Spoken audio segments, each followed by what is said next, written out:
"You're not the dream woman I want," my fiancé told me while packing his suitcase. "I found someone with the perfect body. I can't marry you." Before I tell you how that destroyed me and how fate shocked everyone on their wedding day, subscribe to this channel and tell me in the comments, would you forgive someone who left you because of your body? My name is Rachel. I'm 34, and no matter how many years pass, I will never forget the sound of that zipper closing, that sharp sound of the suitcase sealing away my entire future. We had been engaged for 8 months. I had a binder full of wedding plans, colors picked out, menus designed, even silly little doodles of what our table centerpieces would look like.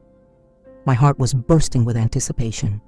I had been so sure that David was it, the one who would love me unconditionally, the man who laughed with me in midnight diners and swore he adored every piece of me, especially the ones I was insecure about. But that night, the mask fell. He looked me straight in the eye, cold, detached, like all those years meant nothing. "I don't want to wake up next to you for the rest of my life, Rachel. You've gotten comfortable. You don't take care of yourself." I stared numb, body frozen like a mannequin. His words sliced deeper than any blade. "You should see her, Rachel. She's radiant. Perfect curves, toned arms, flat stomach." His lips twisted in a smile that wasn't for me, but for the version of me he wished I had been. And that's what I deserve. I wanted to scream, to throw the ring in his face, but my throat locked. The only sound I managed was a shaky, strangled whisper. "I loved you." And he replied, "Zip, suitcase closed. I need more." Then he was gone. The silence afterward was unbearable. The apartment echoed, his absence loud as thunder. I looked around at the decorations we'd picked together, the folder of deposits we had already paid for the venue, the dress catalog on the table. Each item lay there like a ghost mocking me. Fool, fool, fool. I collapsed on the couch, sobs tearing out of me until my ribs hurt. My hands clutched my stomach as if trying to shield it from his words. My chest burned with humiliation. The engagement ring on my finger felt like fire. I ripped it off and threw it across the room, watched it roll under the TV stand. I didn't run after it, let it rot there with the dust, just like his promises. The days that followed, I lived like a shadow. I'd wake up, stagger to the kitchen, stare blankly at the coffee pot. Coffee had become ours, our ritual, our inside jokes. Now pouring it alone, I felt like the loneliest person alive. Friends texted me, "Rachel, what happened? I heard you two broke up." I ignored half of them, embarrassed, unwilling to admit he had left me for someone else's body. Because that was the worst part. Not just betrayal, but humiliation. He didn't even pretend it was about compatibility or soul. No, he said it plainly. "You're not the perfect body I want." At work, I held myself together, smiled weakly in the office, ate lunch quietly at my desk. But each time I caught my reflection in the bathroom mirror, his voice echoed, my stomach, my hips, my arms. No detail escaped his phantom presence. At night, I scrolled mindlessly through social media. There they were, David and her, the new girl, smiling in mirror selfies at gyms, hiking trails, beaches. Her caption beneath one, "Finally found love worth showing off." And his comment underneath, "Can't wait to say I do to this perfect goddess." It felt like I swallowed glass. Sometimes humiliation doesn't come all at once. It trickles in reminders. At the grocery store, an older woman asked, "Sweetheart, has the wedding happened yet?" My chest caved as I forced a smile and muttered, "Change of plans." In the break room at work, a colleague joked, "Rachel, all that wedding day stress is off your shoulders, huh?" They didn't know. They didn't mean harm, but each word pressed harder on my bruises. And still, I smiled and nodded, fled into bathroom stalls to cry. Worst of all were the memories. They played like cruel reruns. David bending on one knee, whispering, "You're my forever." His hands tracing my cheek, saying, "Your body is perfect to me." Planning trips, dreaming of a family, imagining gray-haired versions of ourselves on the front porch. Now, those memories reeked of lies, of rehearsed lines, of empty promises spat into the trash the moment he found his so-called perfect body. Nights became torment. I lay in bed staring at the ceiling, every sound in the apartment reminding me of him. The air conditioner's hum sounded like his voice. The bed felt too big, empty on his side, but still smelling faintly of his cologne. I would cry until dawn, then wash my face in cold water and practice my fake smile in the mirror. I'm fine, everything's fine. But inside, I was rotting. Days slipped into weeks, and one morning, news hit me like a slap. Scrolling numb through my phone, my heart jolted when I saw their photo. David and his goddess, in engagement photos, already booking the venue, the same venue he and I had set deposits on. My venue, my dream day. He hadn't even bothered to change it. He replaced me with her, in the exact same plans I had built. Something inside me cracked then. The grief mutated into rage. But rage without direction eats you alive. And that's where I stood, beat down, silenced, humiliated. I couldn't imagine it yet, but the universe was preparing something unexpected, because what happened on their wedding day shocked every single person in that room, and for the first time, the humiliation wouldn't be mine anymore. Not long after David's glossy engagement photos filled my feed, whispers started floating back to me. It wasn't that I went looking for updates. God knows I wanted nothing more than to erase him and her from my world. But secrets have a way of clawing their way to your ears when they're meant to be found. It began innocently. A co-worker, avoiding my eyes, said she had bumped into David at the mall. He was different, she muttered. Distracted. He didn't even introduce his fiancée. They seemed tense. Then she coughed, apologized for bringing him up at all. I brushed it off, but her words clung like burrs to fabric. Tense, distracted. What happened to the man who flaunted his perfect goddess in every caption? Weeks trickled by, and more fragments surfaced. At my favorite cafe, the waitress leaned toward me as she set down my latte. She had been one of our old servers, the kind who remembered your usual order. "You heard about David?"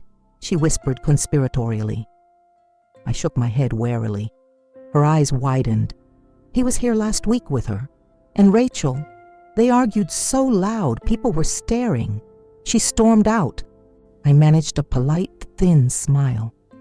My heart twisted, but not with the sharp pain of before. Something new swirled. Confusion, curiosity, and, if I'm honest, a flicker of vindication. One night, lying alone in bed, I cracked open social media again. Her page, the woman he left me for, had always been curated, shimmering with perfection. But now, little cracks showed through.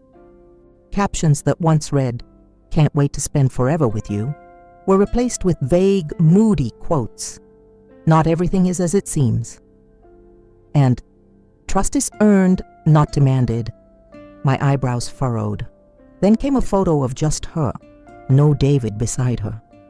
She looked radiant as always, yes, but her smile didn't reach her eyes. Underneath, people asked in the comments, "Where's David?" She avoided answering. That's when a new whisper found me. Emily, an old mutual friend who had cut us both off during the messy breakup, called out of nowhere. Her voice was low, hesitant. "Rachel, I wasn't sure whether to tell you this, but David hasn't changed. He didn't leave you because of who you are. He left because he's addicted to chasing an illusion. I frowned. What do you mean? Emily sighed. He messages women, even now. I know because a friend of mine showed me screenshots. He's already flirting with her co-workers. While calling his fiancée his perfect body, he's looking for the next one. For a moment, silence filled my living room so heavy I could hear my pulse in my ears. Perfect body, ha, perfect lie. It landed in me like bitter medicine, sharp but strangely cleansing. All the months I'd curled under his words, berating myself for not being enough. And yet, here was proof. The problem was never me. It was never my body. It was never my curves, my softness, my so-called imperfections. It was him, his emptiness, his hunger for validation that no person, no body, no illusion could ever satisfy. Once the door cracked open, more truths trickled in. Texts from old friends, apologizing. I saw him at the gym. He was with her, but later I overheard. He flirted with the receptionist right in front of her. At the bar last week, they were fighting again. He stormed out, left her crying. Piece by piece, the facade unraveled. The same man who once held me at midnight and whispered, "You're enough just as you are," before later shredding me for my size, was repeating the cycle, leaving wreckage everywhere he went. I should have felt triumphant, but mostly, I felt hollow. It's a strange thing seeing your abuser's castle crumble. At first, the instinct is to celebrate, to think that's justice. But justice, when tangled with raw grief, feels messy. I still carried scars. I still woke hearing his words in my head. And yet, knowing the truth about him shifted something deep in me. The shame that sat so heavy on my chest for months began to lift, feather by feather, not all at once, but enough that I started to stand taller again. It was around this time I decided to reclaim my rituals. Saturday mornings, I returned to the park where I used to sketch. The air smelled like cut grass. The sun filtered gently through leaves. I unzipped my sketchbook, fingers trembling, and let colors bleed back into my life. People passed by, families, joggers, couples. I didn't hide anymore. Evenings, I cooked for myself. Not diet food, not shame-soaked meals, but vibrant dishes. Garlic sizzling, tomatoes bursting in oil, pasta curling perfectly in bowls. And for the first time in months, I savored every bite without hearing David's phantom critiques echoing in my head. Bit by bit, Rachel, the real Rachel, began to bloom again. But still, lurking beneath was curiosity. Would his fairy tale wedding really happen? The invites were out, the dates set, a perfect ceremony scheduled in the very same venue he had once promised me. And yet, with all the whispers, cracks, and arguments, I had a hunch. Fate, I thought, wouldn't let this pass quietly. Then came the email. My cousin forwarded it to me one evening. A distant colleague of hers had been invited to David's wedding and leaked something shocking. The bride, his so-called goddess, had confided in a friend. She found messages from David to another woman, explicit ones, just weeks before their big day. She was devastated, torn between rage and denial. The friend wrote, "She doesn't know what to do, cancel, confront, or proceed to save face." My breath snagged. Was this it? The crash I'd been sensing all along. Days ticked closer to their wedding, and rumors spread like wildfire. Some said the bride called it off. Others swore everything was fine. The uncertainty was like lightning in the air, thick, buzzing, ready to explode. And I told myself, whatever happens, it's not my story anymore. My story was surviving, healing, rising, but still, part of me, deep down, ached for people to see him as he truly was. Not the charming man with the perfect bride, but the hollow deceiver he had always been. And as fate would have it, that's exactly what unfolded. Because on their wedding day, under soft lights, music swelling, guests leaning in anticipation, something happened that shocked every single soul in the room. And finally, for the first time, David's carefully crafted lies exploded in front of everyone who once admired him. The days leading up to their wedding were heavy with gossip. People talked as if clouds were rolling in before a storm. Everywhere I turned, whispers followed David's name. Did you hear? I don't think she'll go through with it. He's a cheater, always has been. But despite the murmurs, the invitations stood. The venue stayed booked. The preparations marched forward. I told myself I wasn't going. I wanted no part of it, no need to look at him or her again. But that didn't stop curious acquaintances from sending me updates.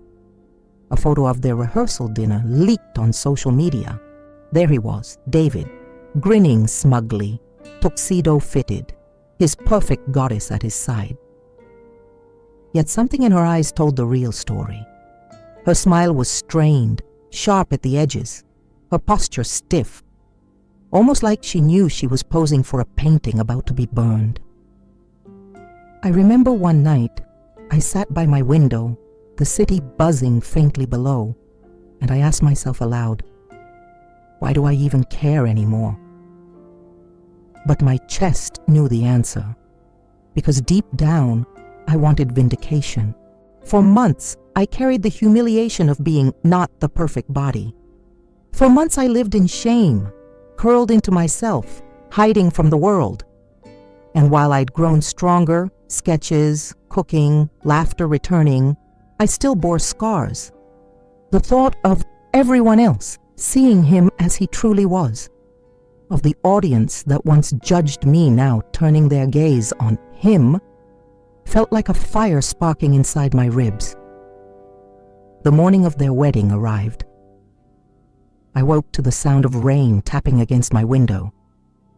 Not heavy, not stormy, just enough to chill the air and fog the glass. I wrapped myself in a blanket and scrolled my phone. That's when texts started flooding in, from coworkers, old friends, even distant family. Rachel, are you seeing this? Oh my God, you won't believe what just happened at David's wedding. Turn on your phone. Check social media now. My heart stopped. My breath hitched. It was happening. I clicked, scrolled nervously, my hands trembling, and there it was. Videos, photos, posts. The ceremony had begun. Guests seated in rows of white chairs under chandeliers, soft music in the air. She, the bride, entered in satin, beaming on the surface, but with eyes flicking uncertain. David stood tall at the altar, smug, polished, ready to seal his lie with a vow. And then, right there with everyone watching, something happened that would reverberate through every corner of their social webs, every whispering mouth, every community they touched. The noise of it jumped across the screen and into my chest. Gasps, shouts, chairs scraping back, people standing suddenly. I sat on the couch, hand over my mouth, pulse racing. This was it, the moment everything came collapsing down, and I wasn't even there. I didn't have to be. It was enough to see the look in people's eyes, the captions beneath posts already spreading like wildfire. The wedding that turned into a nightmare. He thought he'd replaced her, but karma had other plans. For later, one friend who had been invited called me directly, her voice electric with adrenaline. Rachel, you won't believe this. She stopped the ceremony. Right there at the altar, she pulled out her phone, read his texts out loud, dozens of them, to other women, some from just last week. I froze, gripping the phone. She called him a liar, said, "You think I'm just your perfect body? I'm not your fool." And Rachel, she threw the ring at him in front of everyone. On the other end of the line, my friend struggled not to laugh. Guests started walking out. His parents looked like ghosts. The music just stopped, and he stood there pale, unsweating, humiliated. I closed my eyes and let out a trembling breath. This was it. The very humiliation he once carved into me, delivered back to him, sharper, heavier, undeniable. Not in whispers, not in private fights, but publicly. In that grand room with flowers and chandeliers, vows echoing incomplete, his arrogance had staged its own execution. News spread like a storm. Everyone carried a version. Some said she screamed, others said she delivered her words icy and calm. Some claimed she walked out proudly, others insisted she fled sobbing into the rain. The details blurred. But the root was there. He was exposed. And suddenly, the man who once sneered, "You're not the perfect body," became the object of universal pity, laughter, and disgust. His story no longer belonged to him. It belonged to gossip feeds, whispers at coffee shops, the judgment of the same strangers who once pitied me. And me? I sat quietly. I wasn't at his wedding, yet I was freer that day than I had been in years. Not because he suffered, but because the world finally saw the truth. It was never my body that wasn't enough. It was his soul. That night, I opened my laptop and painted for hours. Broad strokes of color, angry reds, triumphant golds. A storm transforming into sunrise. As rain outside cleared into stars, I whispered to myself, smiling through tears, "It's over. Finally, it's really over." And still I knew the story wasn't finished, because now came the aftermath. The climax wasn't just his humiliation. It would be me stepping into the light, full of dignity, showing that the chapter didn't end with his betrayal, but with my rebirth. The videos spread faster than wildfire. Within hours of that disaster at the altar, clips had gone viral. The trembling bride reading screenshots, her voice echoing through the perfectly decorated hall. The words traveled everywhere, out of her lips and onto endless timelines. His sexts, his bragging, his pathetic attempts to woo other women while pretending to worship his perfect goddess. Guests at the wedding didn't stay silent either. They whispered, posted, laughed. "Unbelievable," one caption read. "She caught him red-handed and confronted him at the altar." Another clip showed gasps filling the room, the bride tossing the ring, walking away with her veil tearing behind her like a flag of rebellion. David? He stood frozen, his tuxedo pressed, his smile fractured into nothingness, sweat dripping as cameras caught every humiliating second. The man who once humiliated me in private, no worse, in subtle cruelty disguised as truth, now stood utterly exposed, publicly branded not as the victorious groom beside a perfect body, but as a hollow liar with nothing left. I sat at my computer replaying those shaky phone recordings, my hands pressed over my mouth. I wasn't smiling, not really. I wasn't laughing. What I felt was something much richer, relief. Relief that the shame which once buried me deep in my mattress every night was finally dissolved under the glaring light of reality. For the world to see him, not as my accuser, but as the fraud. "Not perfect anymore, David," I muttered into the glow of my monitor. My reflection looked back, eyes tired but clear, free of the fog I had lived in. The aftermath was brutal for him. Within days, gossip columns picked it up. Runaway bride exposes groom. Fitness couple fairy tale ends in scandal. His colleagues smirked, his family whispered, his reputation crumbled. And the perfect goddess he left me for? Gone. She disappeared, her social media wiped, her future disentangled from his wreckage. He had been prepared to marry her on my dream altar. Instead, he stood abandoned in front of hundreds, then hundreds of thousands online, reduced from groom to fool. And me? I didn't show up to gloat. I didn't send him messages. I didn't even comment online.